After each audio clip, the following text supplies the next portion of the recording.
Let's log into OdataLink. Here we are looking at the data file for the demo company, but we're going to create a new data file now.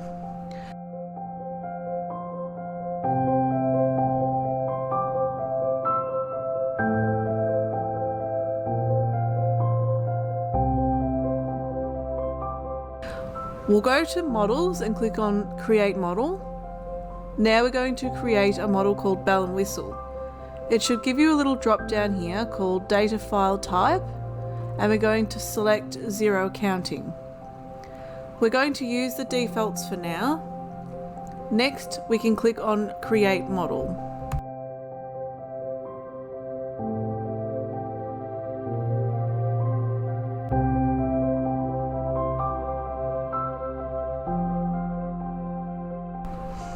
Next, we need to add the data file for the model. So we'll click on Assign Xero Data Files.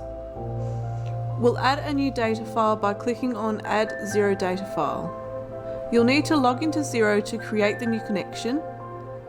Click on the drop down here and select Bell and Whistle, then select Allow Access.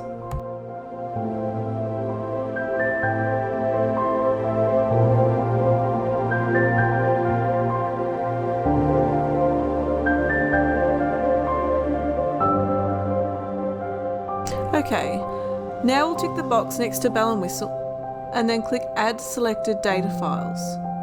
There we have a model. We want to remove the demo company, and to do this we need to click Assign Xero Data Files and untick the box next to the demo company. Now we'll need to save that. There we have the model that just points to Bell and Whistle. We'll just do some endpoints by selecting Manage Endpoints here. Invoice must be allowed before you can use it, and we'll select them all by clicking the Select All button on the right. I do have a license to use this, so to use Premium you do need a license. Once all endpoints are selected, scroll down the page and click Save.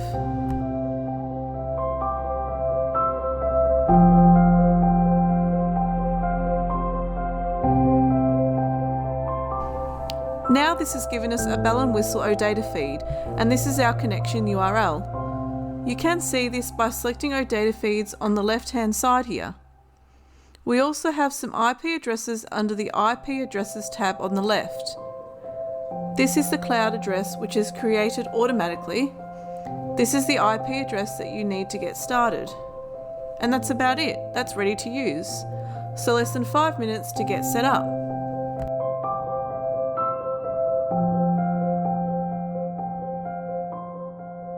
Thank you for listening. Please go to Xero4PowerBI.com for more information.